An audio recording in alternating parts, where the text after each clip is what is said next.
Hey there, it's Melissa Brunetti, and welcome to the Mind Your Own Karma podcast.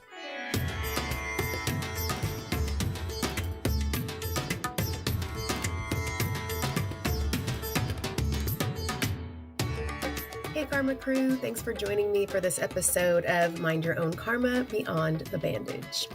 I want you to know that if you pressed play on this particular episode, I know one thing about you. You are ready to go deeper than surface level healing and unlock the part of you that's running the show behind the scenes, your subconscious mind.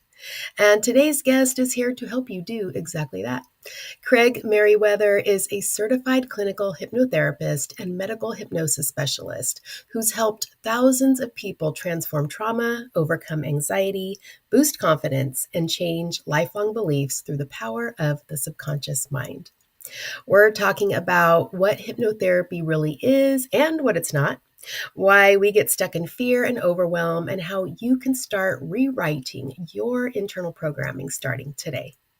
It's time to rip off the bandage because this episode might just change your life. Let's dive in. We're welcoming Craig Meriwether to the show today. Hi, Craig. Hi, Melissa. How are you doing? I'm great. How are you? I'm doing well. I've been looking forward to this. We've kind of been going back and forth and Yeah. finally found a time to chat, so I'm excited to get going. Great. Hypnotherapy is becoming more mainstream, I think, and not so unique and out of the box. But at the same time, I feel like there's a lot of misconceptions out there about what it is, with social media and things you see at the fair and, things like that. And I know in my work doing somatic therapy at my practice, there's a little bit of hypnotherapy in what I do as well. And I think people have some unrealistic expectations about what it is that we do. So excited to kind of get into it and educate people on really what it is and if it might benefit them, Right. Yeah. So let's start at the beginning. What led you to hypnotherapy specifically? Well, specifically, it was my own depression and anxiety I was going through. This is something that started when I was a teenager, before I even started to drive, and just kind of life circumstances, family circumstances. And it's, one of those things, being human, what you practice, you get better at. Yeah. We know this from learning the piano, if you ever took piano lessons or dance or martial arts or whatever it is, foreign language, riding a bicycle, learning to walk as a kid. What you practice, you get better at. Unfortunately, if you're practicing anxiety or anger or depression, it's going to get really good at it. But the issue around it was this was back in the 1980s. And of course, there's no internet back then, or at least internet that we had access to. And those medication didn't really come out until the 90s, late 90s, Prozac and all that stuff. And so back in the 80s, you had whatever book you could find at the bookstore or the library and, talking to somebody. Yeah. Teenagers probably know they're going to do either of those. Yeah. A big part of the issue is just like, you don't know any better. If you don't know, and it wasn't like I was depressed and anxious all the time. Trying to have fun with friends in high school can be kind of fun sometimes.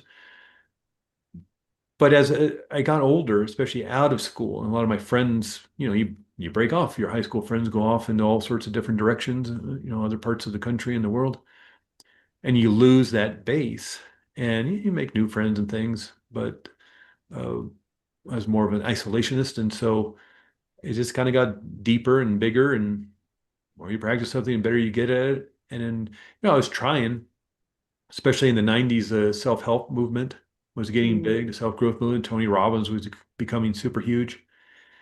And, right about Oprah was coming out with all her positivity on her show.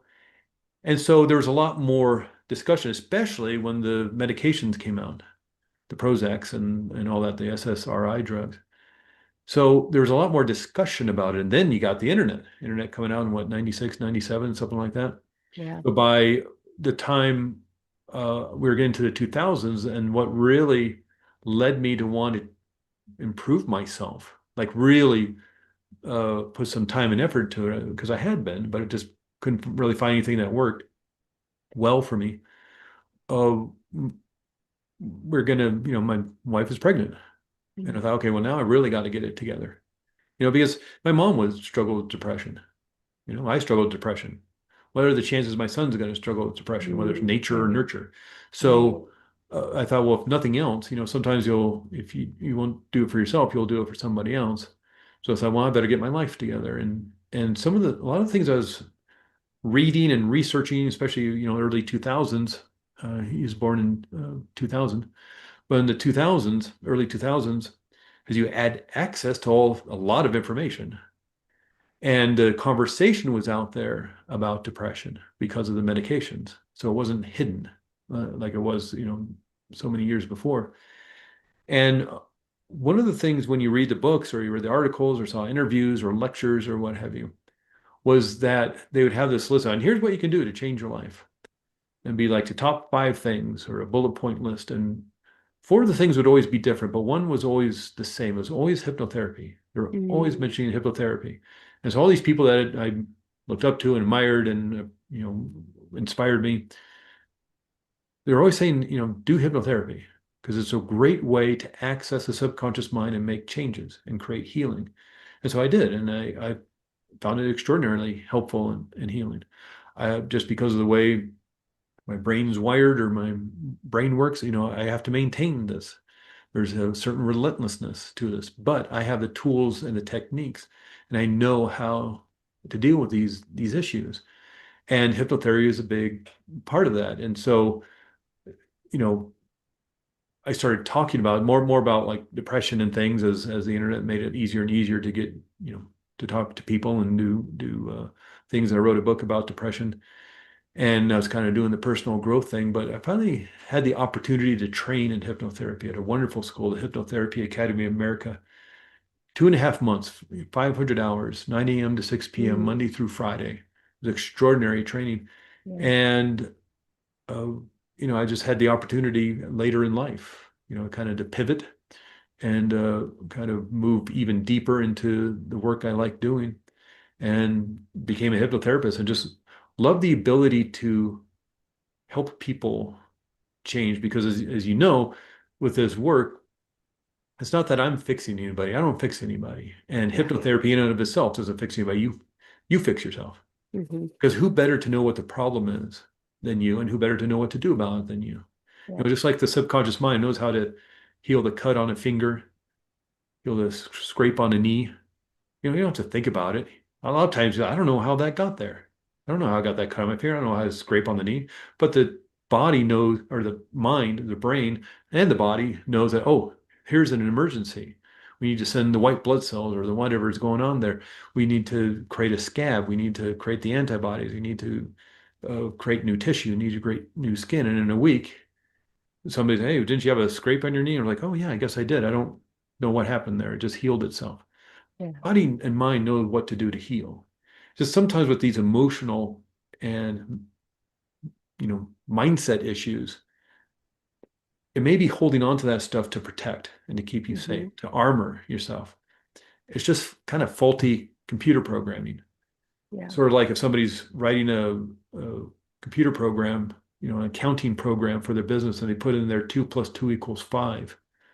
Well, that's not right. But the computer program doesn't know, just okay, 2 + 2 = 5. Maybe that's what you want. Maybe that's Hmm. necessary for whatever you're doing in your business. So keep it 2 + 2 = 5 until it gets changed. It's not trying to harm you or mess with you, make your life miserable.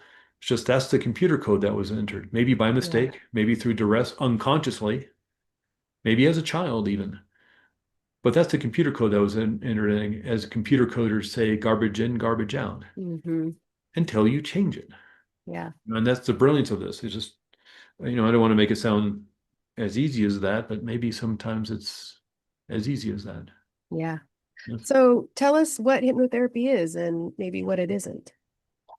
Sure. Well, the idea around therapeutic hypnosis is moving down into a relaxed state of mind and body, the biology of it really quickly. And of course, look, it takes about 10 years to get a PhD in neuroscience.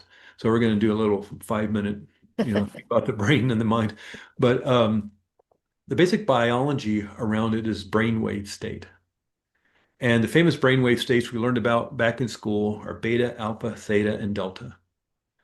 Well, beta is the consciousness, being in this present moment. And it's literally just how fast the neurons are firing in your brain. So whenever we do it, whenever I wave my hands around, I walk down the street, I ride a bicycle, I eat spaghetti, I think a thought, I feel an emotion, I fire brain cells. And you can watch this on YouTube if you haven't already seen this, the little electrical storm in your brain of all the neurons connecting together and firing together, and how fast they fire their little electrical pulses to each other determines your state of your brainwave state. And a pulse moves from the back to the front to the back again. That's one pulse. Being in the beta brainwave state, which you and I, Melissa, are in right now, and maybe the other people listening and watching are in right now, as they're focused on this present moment of this discussion, this conversation, we're firing about 18 cycles per second. Well, maybe you remember back in school, back in high school, there was a class that you didn't like so much, or maybe there was a boring meeting at work or something, maybe even a boring TV show, and your mind drifts off, it wanders away, gets into that daydreamy state. Well, the biology behind that is slowing down how fast your brain is operating. It's not unhealthy, it's just a normal aspect of being human. And we do this multiple times a day. Your brain slows down and you drift off into, thinking about the future. And, oh, I got that meeting next week and I got to get that presentation done, or I got homework due, or I got people coming over and I got to get the house together. Or you think, oh boy, that trip we took a couple months ago, that was so much fun. We're really going to have to do that again. I love being at the beach. Well, you moved yourself out of the present moment. That's the whole point of meditation, right? Like Zen meditation or uh, TM or whatever it may be, is to keep you in this present moment. Bring yourself back to the breath. Bring yourself back to the mantra. Be in this present moment. You do it again and you do it again because the brain keeps fluttering off. Well, in hypnosis, you want your brain to flutter off, and basically just move down into the alpha brainwave state. That's the daydreaming state, firing about 12 cycles per second. So if I'm back in high school math class, let's say, and I got to do well, and it's going to the final exam. I got to do well, and I'm taking notes, and I got to get a good grade, and I'm paying attention to the teacher. I'm in the beta brainwave state. I'm focusing. I'm trying to understand all these equations the teacher's going on. It's so boring for me. I can't take this anymore. So I just kind of drift off and start staring out the window, thinking about the weekend. I'm going to hang out with my friends. Maybe we'll go to the new movie. We'll have to get there early. I start thinking about all these things. Well, I moved out of the beta brainwave state and I slowed down how fast my brain is operating and started daydreaming about the future, maybe remembering the past, looking at the tree out in the quad. And I've slowed down my brainwave state to be in the alpha brainwave state. Just a natural process of altering my state of consciousness, which sounds scary and maybe I should be on ayahuasca or LSD, but no, we do this all the time. We alter our states of consciousness. And I've moved myself down the alpha brainwave state. And then my eyes are getting heavy, my head starts nodding down. And, I'm not really asleep, but I'm definitely not awake anymore. I've altered my state of consciousness one more time. I've now moved down to theta brainwave state. I'm firing about 6 cycles per second. Pretty soon I'm going to be asleep. This is so boring for me. I'm going to be, firing at 1 cycle, half cycle per second. But the teacher sees me and says, "Hey, Craig, why don't you come up here and do the problem on the board?" And I jolt awake. I look around, everybody's staring at me. I'm embarrassed. I don't know how to do the problem. I wasn't paying attention. Now I'm stressed. Now I'm firing about 25 cycles per second. Yeah. Well, I'm stressed. I'm definitely back in the present moment and everybody's staring at me. Well, I've just altered my state of consciousness 3 or 4 times in a matter of 7, 8 minutes because I'm bored in high school math class. We use that in therapeutic hypnosis to move you into that daydreaming state because as you quiet down the conscious level of mind, you have access to the subconscious. And there's nothing magical or mystical about this. We do it all the time where you've had that experience of driving home and you're about 5, 6 blocks from your house or your apartment, and you start thinking, "Oh boy, I got to get that report done by Friday," or I got people coming over, and oh, I better get to the store. Oh, I know I got to get the drinks ready, and all of a sudden you find yourself at your driveway or your garage or your parking spot. You don't remember the last 5 or 6 blocks. We just altered your state of consciousness by moving down into the alpha brainwave state. Your subconscious mind took over driving, just like it takes over riding a bicycle or walking down the street. You know how to do it. You've driven home hundreds of times, if not thousands of times. And so we just do that on purpose for the sake of healing. And again, there's nothing magical or mystical about this. The word hypnosis, in fact, comes from Greek mythology and the Greek god Hypnos, who is the Greek god of sleep, because back in the early 1800s, Dr. James Esdale, a Scottish physician who's in India, and back in the early 1800s, you didn't have fancy hospitals or fancy anesthesia, any of that kind of stuff. If you had to have your leg amputated, you're biting down on a stick, or maybe below the head to knock you unconscious or something. Well, being in India, he learned this technique to put somebody into a deep trance state, so far deep into a trance state, it looked like they're in a coma. Mm. So then he could do amputations. He could cut people open with a knife and take out tumors and sew them back up and deal with injuries and war wounds and all sorts of stuff. Well, he went back to England. He took this process with him, started joining other physicians there in England. And another one, Dr. James Braid, was working with it and wanting a word to describe this trance state, this coma-like state to his colleagues and to write about it. He decided to name it after the Greek god of sleep. So he called it hypnosis. And Mm. since then, that word's grown to encompass all sorts of different altered states of consciousness. Um, just by moving down into the alpha brainwave state, you're now considered to be in hypnosis. In fact, the alpha, theta, and delta brainwave states is what's known as the hypnagogic trance state. But it's not mind control. You can't control anybody. Yeah. Otherwise, smoking cessation would be 100% guarantee.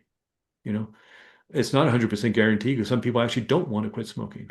So you can't make people do anything. Otherwise I could go into Las Vegas, go to every casino and just get people to stop smoking, whether they wanted to or not, and everybody'd be healthier. I'd go into prisons and hypnotize everybody to be law-abiding, upstanding citizens and shut down the prison system. I'd hypnotize my way into the UN and all the leaders of the United Nations. I'd hypnotize them to create world peace, and I'd end war. You know, I'd get Elon Musk to write me $1 billion check. But the reason I don't have $1 billion check is because Elon Musk doesn't want to write me one, right? And so you can't make people do anything they don't want to do. Like if somebody wants to quit smoking and they come to me to quit smoking, I can't then add in suggestions to go rob a bank and we'll split the Yeah. money. Because it doesn't work that way. I can't hypnotize Jason Bourne to assassinate the prime minister. It doesn't work that way. Now, you mentioned it before, the carnivals and the fairs and the comedy clubs and Las Vegas shows. And yeah, that looks pretty ridiculous. A bunch of people on stage dancing like Michael Jackson and singing like Elvis Presley and quacking like ducks and barking like dogs, pretending they're on a roller coaster, whatever the skit is.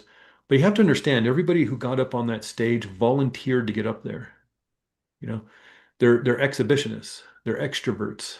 They want to be part of the show. They want to be the star of the show. They want a funny video to put on Instagram. They want to be funny in front of their friends. They want to have a good time. That's not a good time to me. I don't want to be up on stage. But a lot of people, they want to be part of the show. They want to be part of the fun. And they want to have that experience. And at the end of the show, they all have a big smile on their face. And think about who the hypnotist is going to pick. Are they picking the introvert at the back of the room who's hiding in the shadows and sitting down on their chair and going, no, no, no, not me? Or are they picking the person who's jumping up and down and waving their hand, me, please pick Yeah. me? Yeah. Who are they picking? The people who want to be up there, because who's going to have a better time and actually follow along the instructions, whether they're faking it or not, Hmm. because they want to have a good time. You Yeah. can't make anybody do anything they don't want to do. But if your intention is to have a good time and to show off and have be a part of a funny show, if your intention is to quit smoking, if your intention is to heal, what are the chances you're going to do that? Yeah. You want to do it. Yeah. Well, let's talk about expectation a little bit. I know I get people a lot thinking that I'm just going to put them to sleep and work on their brain while they're asleep, and they're going to wake up and, in one session, they're going to be all better. What do you tell people that come to see you about expectations? I make it very clear that they're going to be doing the work. And oftentimes, and like you, I kind of have somewhat of a somatic approach to this work in that, it's body, mind, spirit, body, mind connection, however you want to look at it. And so I think body is really important to it.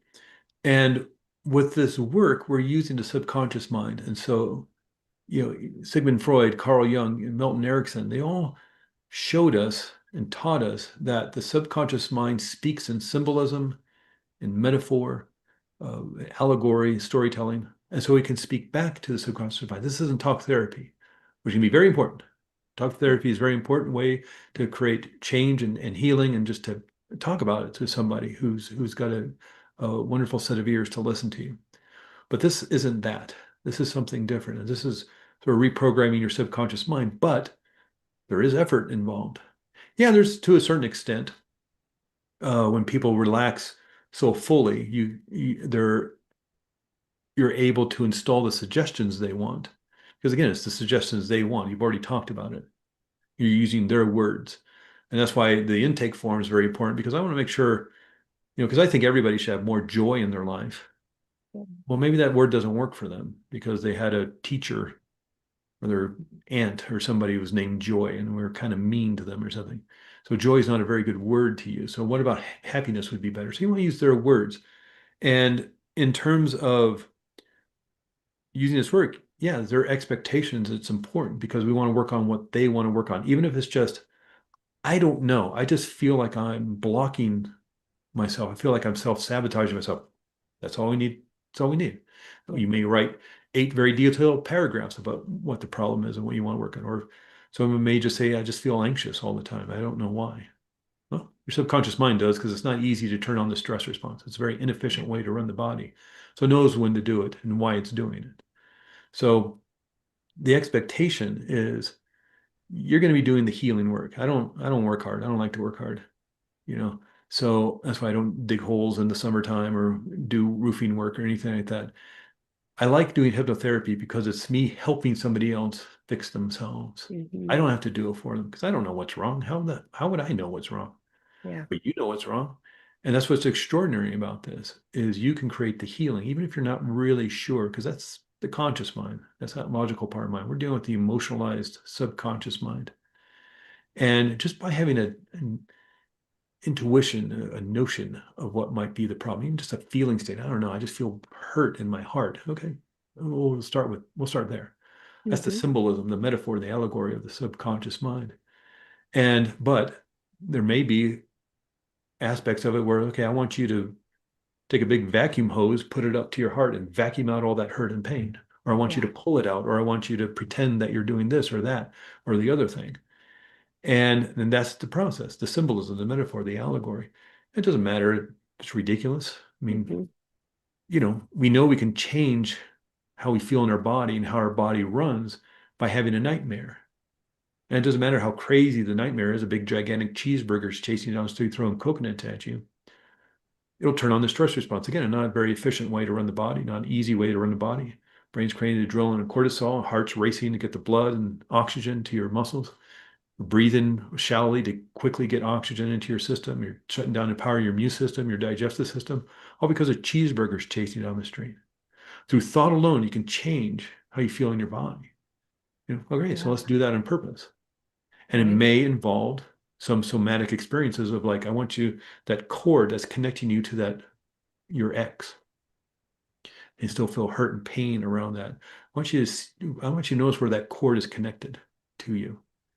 Well, it's the back of my neck, it's my forehead, it's my heart, it's my gut, it's my fist. Or it's like, okay, grab that cord and pull it out like you're pulling out the, blender cord from the wall. And so there's these somatic experiences. Then I've had people who do this deep healing work, which takes some time. I've had people pull out stuff and, for 20 minutes, half an hour before, Mm-hmm. which sounds Yeah. extraordinary, and it is extraordinary. Yeah. But again, it's their subconscious mind saying, no, there's still stuff. There's still Mm-hmm. stuff. So I don't know what this means. This spiky red ball in my chest means. It doesn't matter. Your Yeah. subconscious mind is showing you what needs to go. Pull it out. And I can't pull it out for them. They may ask for help from their guides or ancestors or friends, but they have to do it. And it may involve actually literally taking their hands and pulling something out. Mind can't tell the difference between what's real and what's imagined. It'll change how you feel in your body to match what you're thinking and feeling. Even if it's ridiculous, like a Yeah. cheeseburger chasing on the street or unplugging from the hurt and pain and watching the cord evaporate, and because it doesn't have any more power. And that's where healing happens. And then after that, they might go super deep because they're tired. Hmm. It can be exhausting work. Or they may still be, up in that alpha brainwave state, but they may slip down to that theta brainwave state. But one thing always happens. They always wake up at 5. So I know they're listening. It says, don't open your eyes. Don't come back to being fully aware and alert until you've integrated all the suggestions, all the healing. Only then on 5 will you open your eyes when you know all the healing. And so even if I don't think they're like, because they're not maybe responding as they were, so I Yeah. know, and I can tell by their breathing or their slack face, or you can see their eyes darting Yep. around or whatever. Even on Zoom sessions, you can see their eyes darting around. And so they're deep, but they're still listening because they opened their eyes at 5. Never on 1, never on 2, never a minute before. It's always on Yeah. 5. So I know they're listening. If they followed that instructions, why aren't they following in every other instruction? Or you can sense them. They're deep in that theta brainwave state, and you start 1. There are other things you're saying around it, but 1, 2, and right around 3, there you start seeing them coming back. They're moving Mm-hmm. back up into the alpha brainwave state, and then on 5, they're like back in the beta brainwave state. Yeah. Because they're following the instructions, and so Yeah. it's be pretty extraordinary to watch. So, just in simple terms, how does hypnotherapy help reprogram the subconscious? Well, it's not that hypnotherapy is doing it, it's that you're doing it. It's just kind of a tool to Hmm. help you do it uh, in a more conscious way. A lot of the issues that people come to hypnotherapy for, they're coming to it because they've already hypnotized themselves. They're stressed, so they're smoking cigarettes. There's no redeeming value to smoking cigarettes. Not the money, not the health, not the smell, nothing other than it makes them feel safe or makes them feel better or Hmm. reminds them of hanging out with their friends and feeling good when they're a teenager or whatever. And so they've already hypnotized themselves to create anxiety, uh, and not know why. I don't know why, but it's just sometimes during the day I feel really, really anxious. Like, well, you know why? Because it's not easy to turn on the stress response. You're only doing it here and there. Your subconscious mind knows why it's doing it. You've already hypnotized yourself. So a lot of this work, as you know, is like it's dehypnotizing people. Mm. And we may use the exact same kind of processes. It may be unconscious, and certainly not through distress, but a lot of these instructions stored in the subconscious mind may have uh, been installed through a traumatic experience. Maybe as a child, certainly unconsciously. Yeah. And this isn't to blame the child. It's not to blame anybody. It's not to blame the victim or say it's their fault or it was fair. Either. Certainly, it was not fair. But the harsh reality is that person is the one who installed those instructions on how to keep themselves safe. Maybe that's self-sabotage, or maybe that's hiding or keeping their voice low or quiet. Maybe the safest thing that child could have done was to hide Yeah. and keep their voice low. Well, that's not going to be great when you're an adult, but they program themselves and to keep themselves safe in that way. And again, it's not to say it should have happened or they shouldn't have been traumatized. It certainly wasn't their fault, but they're the ones who install those instructions on how to keep themselves safe. So that becomes very empowering because if they're the ones who installed it, they're the ones who can take it out and put in Yeah. something new. And that's the power of this. Because again, I don't fix anybody. And again, hypnotherapy in and of itself doesn't fix anybody. You fix yourself. We use this tool to do it, Yeah. but it's just relaxing the mind and body to the point of getting to the daydreamy state of being bored back in high school math class. Everybody remembers that movie Ferris Bueller's Day Off, and the economics teacher, Bueller, he hypnotized all those kids Yeah. into the alpha, theta, even delta brainwave state. They're all lying on their desk, drooling and out unconscious. And that's the thing with you're getting sleepy. Yeah, you want to be like the economics teacher sometime and bore them like the math teacher, bore the person down into the alpha brainwave state, into the daydreaming state. It's maybe a little uncomfortable to think that you're going to work on some heavy stuff. So it's Yeah. Yeah. relaxing a little bit, Yeah. and allow the subconscious mind to create the healing. Yeah. What's the connection between confidence and the subconscious? Can we actually train ourselves to feel more confident? Yeah, because you're confident in a great many things. you know, and maybe, even look at something small like tying your shoes. I think unless you're, a 2-year old or 5-year old or something, I don't know when kids tie their shoes, but um, you're confident in a great many things. You're confident tying your shoes. You're confident of zipping up your jacket. You're confident that you boil water to make pasta. Confident in a great many things. So a lot of times it's, well, what does that confidence feel like? Confidence knowing you can go to where you put your shoes, sit down and tie your shoes and walk out of the house. You don't have to think about it. You just do it. Or slip on your shoes or put on your jacket, put on a hat, put the gloves on the right hands. Are you confident that you can put the gloves as you walk out into the winter weather, that you can put on gloves on the right hands? Well, yeah, of course I can. You can drive a car, ride a bicycle, walk down the street. Do you have to think about walking down the street or do you just do it? You're confident you can walk from here to the mailbox and back again without falling over, assuming it's not icy. It's like, yeah, of course. Well, that's confidence. So you are confident in a great many things. So oftentimes it's just linking that confidence to the other thing. A big thing for people is uh, getting up and doing the big speech at the meeting or the conference or whatever. I say, well, I'm not very confident in that. I say, okay, well, there may need to be some healing work around that because maybe in the 6th grade doing show and tell or the book report or whatever, it didn't go well and everybody laughs. So now it's programmed that it's unsafe to be in front of people. So maybe there's healing around that, but there still needs to be confidence, whether it's getting up in front of people or in relationships or something else. And you can apply that confidence to that other thing. You know what it feels like to be confident. And so there's another somatic way of dealing with transforming and changing in this way is to use anchors, like touch anchors. And so when you get into that feeling state of confidence of tying your shoes, where do you feel confident? I feel it in my chest, in my heart, or my gut, or the back of my neck, or whatever. I feel it here. Okay, what color is it? Oh, it's yellow. It's bright yellow. Okay, make it even more yellow. Make it brighter and bigger. Like you're turning up the volume on it, like you're on a stereo, and make it even feel more confident, like you're turning it all the way up to 10. And now press your finger and thumb together, you know, and then it's that Pavlovian neurons that fire together, wire together. Mm. And even though Pavlov was ringing a bell, the dog's physiology changed and they started, turning on their digestive system and drooling, even though there's no food around, because the ringing of the bell was linked to the neurons that were turning on the digestive system. Well, you can do this with touch. It's that thing when you hear that song, it reminds you of high school prom or a vacation, or that smell reminds you of your favorite restaurant or grandmother's kitchen or something. Like what brings you back to a feeling state. Well, you can do it with any of the modalities, any of the 5 senses. And touch is really a good one to do because it's very discreet.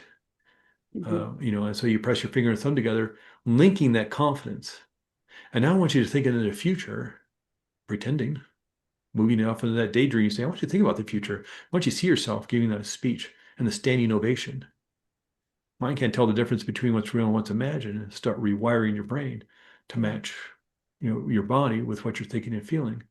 And there may be other issues around pretending, rehearsing. Uh, you know, what's the greatest speaker that you want to emulate? Okay, just off the top of my head, Tony Robbins.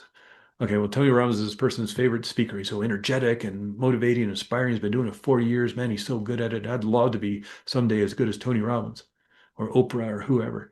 And it says, oh, I want you to watch Tony Robbins, like pretend like there's a film up on a movie screen of Tony Robbins, see him doing his perfect thing. And then, notice this aura around him. Like he's got this life energy. What color is it? It's yellow, it's gold, it's blue, it's something else. And see that life energy around him. And then do a making of documentary. Like, what did he do to practice, to rehearse, to train, to get the skills to be that good? See a making of documentary, behind the scenes documentary. And now see that whole scene again, but instead of Tony Robbins, see yourself up on the movie exactly as Tony Robbins is doing it, but it's you, and you see that aura around you. And now step into it and pretend that it's you. Like you're stepping into an Iron Man suit or a suit of armor or something else. And so it becomes you. And yeah, it's ridiculous. It's just plain pretend, but it's literally just rewiring your head through It symbolism, through works. allegory, through Yeah. storytelling, the language of the subconscious mind. And you can build that confidence because the mind can't tell the difference between what's real and what's imagined. There's this research done back in the 90s. And it was right as MRIs are coming out and SPECT scans, and researchers could watch the brain in real time, something very new. Before that, they had sociological experiments and autopsies, but this is new. You actually watch the brain do stuff in real time. And so one group of researchers wanted to watch the brain learn. What does the brain do when it learns something new? They picked piano. And they brought in all these volunteers who learned how to play piano, showed them the simple scales and exercise, little songs. And they spent 2 hours a day for 7 days straight practicing piano. Yeah. All the songs, all the little exercises and scales. They had the control group because you're doing this kind of research. You want to compare and contrast. Here's a group who doesn't do anything new, doesn't learn anything new. And at the end of the week, what's the differences in the brain? Here's a brain that obviously is not going to change. Here's a brain that learned piano. What are the differences in the brain now? Compare and contrast. Well, what's interesting about this research is he had a third group, and this third group only pretended to play the piano. And so they brought them in, they showed them simple little scales and exercises, the little songs you learn. But instead of sitting at the piano, they sat at a recliner on the couch, closed their eyes, and pretended to play piano, just daydreamed. And at the end of the week, they put the little skull cap on everybody or the MRI machine or whatever they're doing, and they measured everybody's brain. The control group, nothing changed, no big mystery there. They didn't do anything new. They didn't learn anything. Of course, nothing changed. So no big mystery there. The group who learned piano, put their hands on the keys, worked the keys with their fingers, heard the music, read the sheet music with their eyeballs.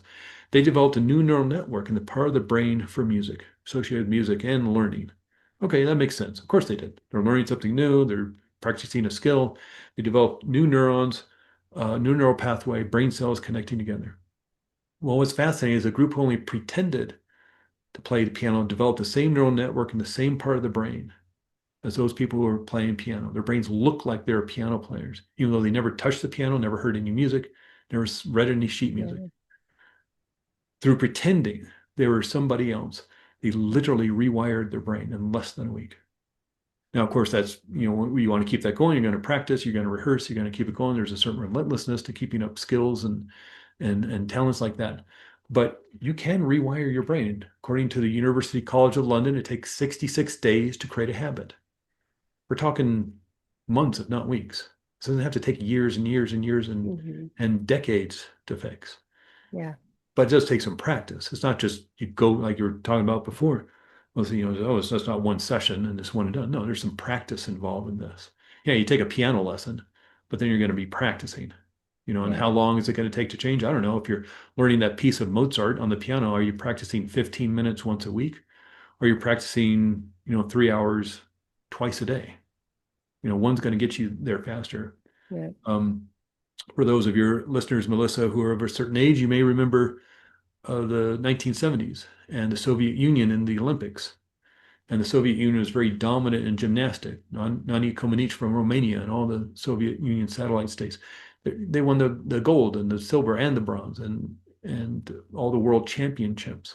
And no one could figure out how the gymnastics team of the Soviet Union was so far superior than everybody else until some of the athletes and some of the coaches started to defect in the end of the 70s and the early 80s. And what the world found out is that the Soviet Union team was spending at least 50% of their time in mental rehearsal. So yes, they'd get on, if they're doing the mats with the twists and the tumbles and the turns, they would do that for 6 hours, or they'd be on the uneven bars or the rings or whatever they're doing. They'd practice that physically. But then if they're practicing 6 hours, they spend at least 3 hours sitting on the couch, lying down, sitting in a recliner, and mentally rehearsing that over and over again successfully. The twists, the turns, the tumbles, the dismounts, the parallel bars, maybe slow motion, maybe fast motion. Just do it over and over and over again. And so we know why that worked now, because they were literally wiring in their heads. And this should be a kind of a warning for people, because what if you're practicing failure? Are you not wiring that into your system, into your brain? You're wiring, if I do that speech, I'm going to stammer and I'm going to forget what I'm supposed to say, and my PowerPoint's going to be upside down and everybody's going to laugh at me. If you're rehearsing that, how well is your speech going to go? If you're literally wiring that non-success into your brain. And so that's Yeah. why you need to be very vigilant about this stuff. You need to you're literally, a person's hypnotizing themselves. Hmm. Be a failure at speaking. Yeah. You know? Wow. Yeah, that's powerful. How Yeah. long does it typically take to shift a mindset using hypnotherapy? Mm, again, it depends on the work they want to do afterwards. Yeah. Because there's a certain relentlessness to this. And we know this from our physical health, right? There's nobody on earth today that doesn't understand that you need to work out your body pretty consistently. Going to the gym 2, 3, 4 times a week, or a class, or a spin class, or ride your bike, or go on a walk, or go on a hike, or run, or whatever you're doing. It's not like you get to go to a personal trainer once and work out at the gym twice and you look like a superhero for the next 50 years and you get to eat pizza and drink soda. It's like, no, it's relentless. You gotta work out all the time. Those people who look like the superheroes in the Marvel movies, or the jacked out, people, it's like they're working out every day to look like that, and we know that. You can't eat pizza and drink soda 3 meals a day and not suffer the consequences of ill health and weight gain and all that. We know there's a relentlessness to our physical health, but there's also a relentlessness to our mental health and our emotional health, our spiritual health. The Dalai Lama still meditates every day. Man, at this time of this recording, he just turned 90, you know, and every day he meditates. And you read his books, he talks about the anger and the despair and the sorrow, frustration of what's going on in Tibet. Chinese government still arresting his monks and torturing his monks and bulldozing down his monasteries to build roads and railroad tracks and all that. He's 90. He's never going back. He was exiled out of Tibet in what, like 1957 or something like that, 56. He's not going back. Yeah. He's angry about that. He despairs about what happening to his monks. Probably causes great depression. But he doesn't want that to be who he is, his essence. So every day he practices loving kindness and compassion meditation. That's his work. That's what he does. And he's 90. And if anybody's to have it down by now, you think he'd be that guy. He's not married. He doesn't have any kids. He doesn't have a small business and dealing with the tax stuff and hiring people and firing people and bankruptcy and all this stuff. He's got a staff of people to meet his every needed want. So if anybody's to get it done by the age of 40 and just kick back and phone it in, it'd be that guy. But every day he practices, because there's a relentlessness to this. We know this with our physical health, our spiritual health, our emotional health, certainly our mindset. And so there may be some practice in the confidence you want to build around that, giving the big speech or whatever it is you want to do. Might be some practice of, even just something like somebody's golf game. A lot of us will remember Tiger Woods and what happened to him. He didn't all of a sudden forget how to putt. Yeah. You know, he didn't all of a sudden forget how to sink it from 100 yards away. He messed up in his life, and he had an extraordinarily, change in his mindset on who he is and how he relates to the world and his family. And it screwed up his game for like 10 years, you know. And so it wasn't a physical issue. It wasn't a issue of forgetting how to golf. It was a mindset issue. And we Yeah. can change either direction. And so it's kind of up to you. You know, do you want what state do you want to be in? You want more joy and happiness? You can have it. That doesn't make the challenges of life go away, but at least it allows you to come to a more resilient, more resourceful way. And so, in terms of creating more happiness or joy or confidence or gratitude or whatever it is the person is looking for, you can have it, but it may take some practice. Hmm.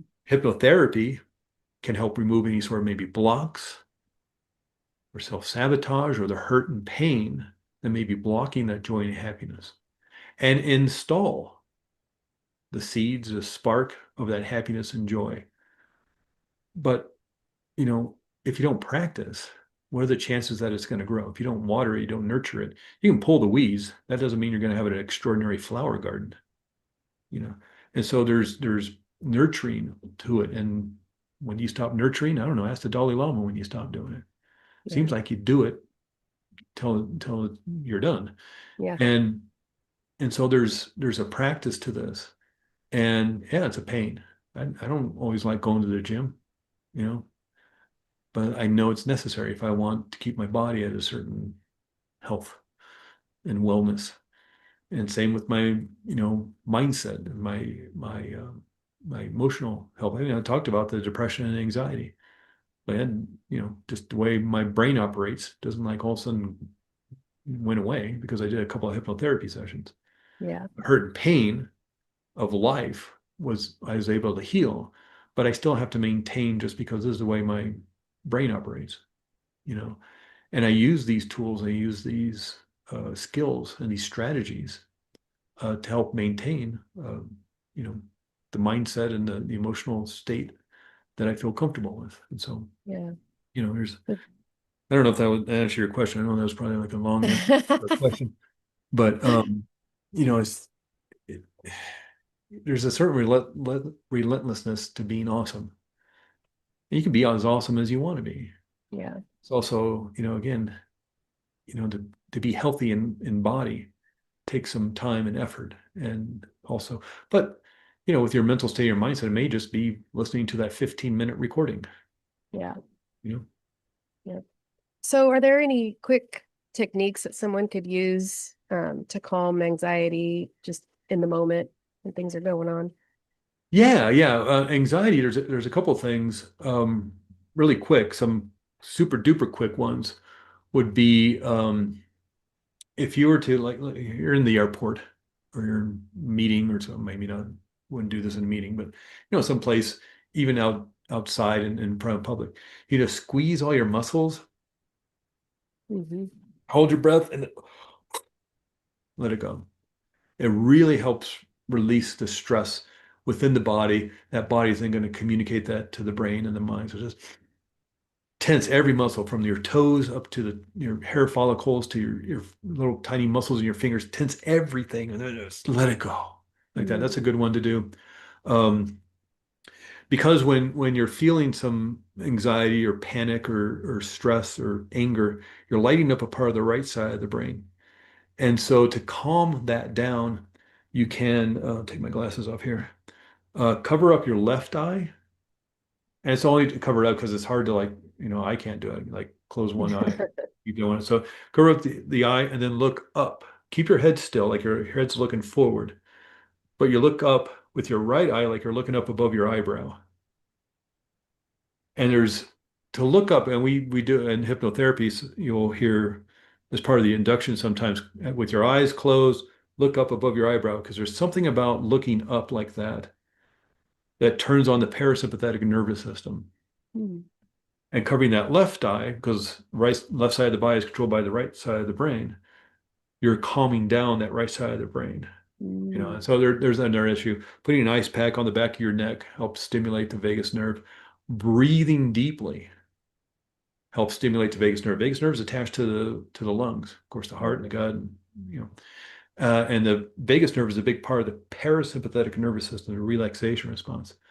And so it's attached to the lungs by breathing deeply. The lungs are huge. And when you're stressed, you just kind of hyper breathe because you want that quick oxygen to the muscles to fight the bear or deal with the emergency. So when you breathe deeply, you're not only signaling from your body, so in somatic therapy again, back to your brain that you're safe because you're breathing slowly and deeply. You don't breathe slowly and deeply when the bear is chasing you or the fire is coming at your house. So you're signaling from your body back to the brain through the vagus nerve because 80% of the fibers of the vagus nerve go to the brain than the other way around. So more information is coming from your body to the brain. And so you can use your body. And so breathing deeply, and of course, exhaling all the carbon dioxide and the trash and the garbage, but you're breathing oxygen. The brain takes 20% of the oxygen we breathe in. The more oxygen you can breathe in, the more you can nurture and nourish your brain with oxygen and all the other nourishment that's coming in there for calm, rational thinking. So deep breathing is an extraordinary way of centering yourself, calming yourself, just changing your state, changing your body. You can see your friend walking towards you. You say, oh, what's wrong with them? You can tell they're depressed or they're angry or they're frustrated. It's from their body language. 50% of communication is body language. You tell from their bodies what's going on. Well, undo that. Roll your shoulders back, chin up. Because again, through your body, you're going to communicate back to your brain. So to change state, breathe, change your body. There's all those little techniques I just showed. But as you breathe out, exhale out of your mouth twice as long. Again, there's something about having the exhale longer than the inhale. And as you hold, because there's thousands of breathing techniques, all these things you can find on YouTube and wherever. But you breathe in, maybe to the count of 4, hold it, because as you hold it, the pressure within your lungs forces more oxygen into your bloodstream. And then exhale to the count of 6 or 7. And that will also help. But as you exhale out of your mouth, you can sigh deeply or hum or something like, ah, like that. Because the vagus nerve runs past your vocal cords. You vibrate your vocal cords, you sympathetically vibrate your vagus nerve. Again, stimulating the vagus nerve, you activate the parasympathetic nervous system. Closing your eyes while you're doing it, because now there's no danger to look at. Again, signaling your body because the vagus nerve attaches to your eyes. So a lot of different techniques you can use to start training your nervous system. And again, that's a big part of this. This is like hypnotherapy can deal with a lot of the hurt and pain that has been stored up and start the seeding process of the joy and the happiness and the peace and the calm and the resiliency. But those seeds are going to grow because you're nurturing them, you're practicing them. Yeah. What's one thing that you wish everyone understood about their subconscious mind? What is strongest within your mind is what you do over and over again. What you practice, you get better at. And if you're practicing anxiety, if you're practicing anger, if you're practicing being depressed or sad or angry or afraid, maybe afraid of a specific thing like going to the doctor or going to the dentist or getting on stage to do a speech or in the big meeting. If you're practicing that, you're going to get really good at it. You're literally going to wire it into your head. If you're imagining how bad the speech is going to go at the big conference when you're giving the keynote, you're literally wiring that into your brain, literally creating the neural pathways and practicing it so they're going to get stronger, faster. It's like learning how to play the piano or learning martial arts or dance or whatever. You're going to create stronger neural pathways for failure, for non-success, for lack of confidence. What is strongest within your mind is what you do over and over again. What you practice, you get better at. So make sure it's something awesome. And if you catch yourself in that ruminating thoughts, there's all these, clench up your muscles, because that's going to pull your mind away, because now you're focusing on, it's like, okay, it's every muscle. Okay, I'm not doing my legs. I better do my legs. Or this, thing of the covering your eyes. It takes a little effort to remember how to do that. And it'll pull your mind out of this stuff and start calming your brain down. So tell the listeners where we can find you if they want to get in touch with you and possibly work with you. The best way is through my website. I live in Flagstaff, Arizona. And so I named my business many years ago, Arizona Integrative Hypnotherapy, because I thought I'd work in Flagstaff and maybe the big goal, get down to Phoenix. But now with the internet and Zoom, and especially after the COVID era, and we all learned that how awesome Zoom sessions are because we feel relaxed and comfortable in our homes. And even the research shows it works with talk therapy and relationship counseling and hypnotherapy and doctor's appointments. Works as well as. In fact, there's some research that shows that Zoom sessions work better because of how safe you feel in your home and relax and things. But the best thing to do is to find me at my website, Arizona Integrative Hypnotherapy. And I know that's a mouthful. So if you just go to Google, the Google machine, and type in Flagstaff Hypnosis, you'll see me come up on the map and right at the top of the search. And that's me, Arizona Integrative Hypnotherapy. And just shoot me an email or text or something, and happy to talk with you. Awesome. All those links will be in the show notes, and we'll also be having you back on the show talking about past life regression, which I'm super excited about. So we'll have you back on and talk about that and your book. I'm really looking forward to that. It's really exciting. And it's this, I know there's a lot of kind of confusion around these more esoteric techniques and the spirituality of it all. But what this book's about is the science of it all, and around the history and the history of past life regression is fun to talk about. Yeah. Can't wait. Well, thanks for coming on today and educating us on hypnotherapy. You're welcome. It was fun. I hope this conversation helped you realize just how powerful your subconscious really is and how much possibility that there is when you tap into it intentionally. Whether you're struggling with trauma, fear, low confidence, or just feeling stuck in survival mode, I hope you walk away from this episode knowing that healing doesn't have to be hard and it doesn't have to take forever. Remember, you don't need to do this alone. If you're curious about doing deep subconscious work yourself, I offer somatic mindful guided imagery, a gentle yet powerful way to access the messages your body and mind are holding. You can learn more at somatichealingjourneys.com. And hey, if you or someone you know is an out of the box healer or expert in mind body modalities, I'd love to hear from you. Email me at mindyourownkarma@gmail.com and apply to be a guest. Thanks again for listening today, Karma Crew. And as always, take what you need and leave what you don't. And always remember to mind your own karma. I'll see you next time.